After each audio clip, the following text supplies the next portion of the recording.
Concerns that the sovereign crisis in Europe are spreading towards the more systematically important countries have heightened in recent days. This has created risk aversion. Volatility for equity markets has increased.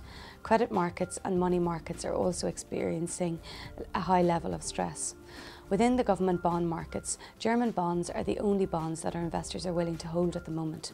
We have seen these bonds gain ground. Other AAA bond markets, such as France, Finland and Netherlands, have experienced losses, and we have seen the spread of these bonds over Germany widen. Within the peripheral space, Spain and Italy has also suffered large losses, as has the most affected peripherals of Greece, Ireland and Portugal. In currency markets, the euro has also weakened against sterling, dollar and Swiss franc.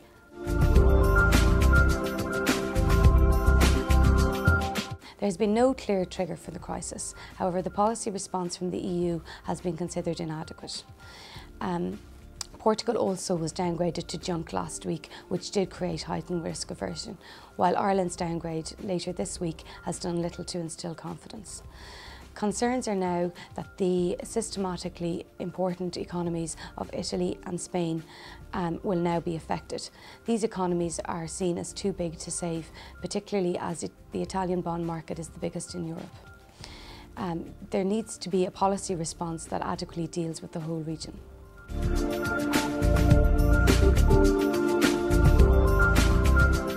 It is now likely that the Greek government bond market will restructure and private sectors will have to take sharp losses on their holdings. It is also considered that bonds maturing now will mature much later for Greece.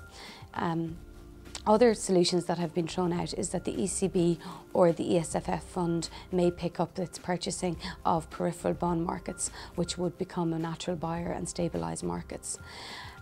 Confidence is very important for Italy. Firstly, Italy must pass the austerity measure that has been proposed by government, and it is expected that it will do that by the end of the month. However, the higher government bond yields that Italy has as a result of this crisis makes the debt level more unsustainable. Despite this, some of the fundamentals for the Italian market are actually okay. Italy has a government surplus if you exclude the interest payments, which is different to the other countries, and therefore confidence is so important for the Italian market. A more Europe-wide solution is most likely for the crisis, and possibly it is now time to look at a euro bond, which would include a wider participation from the core regions.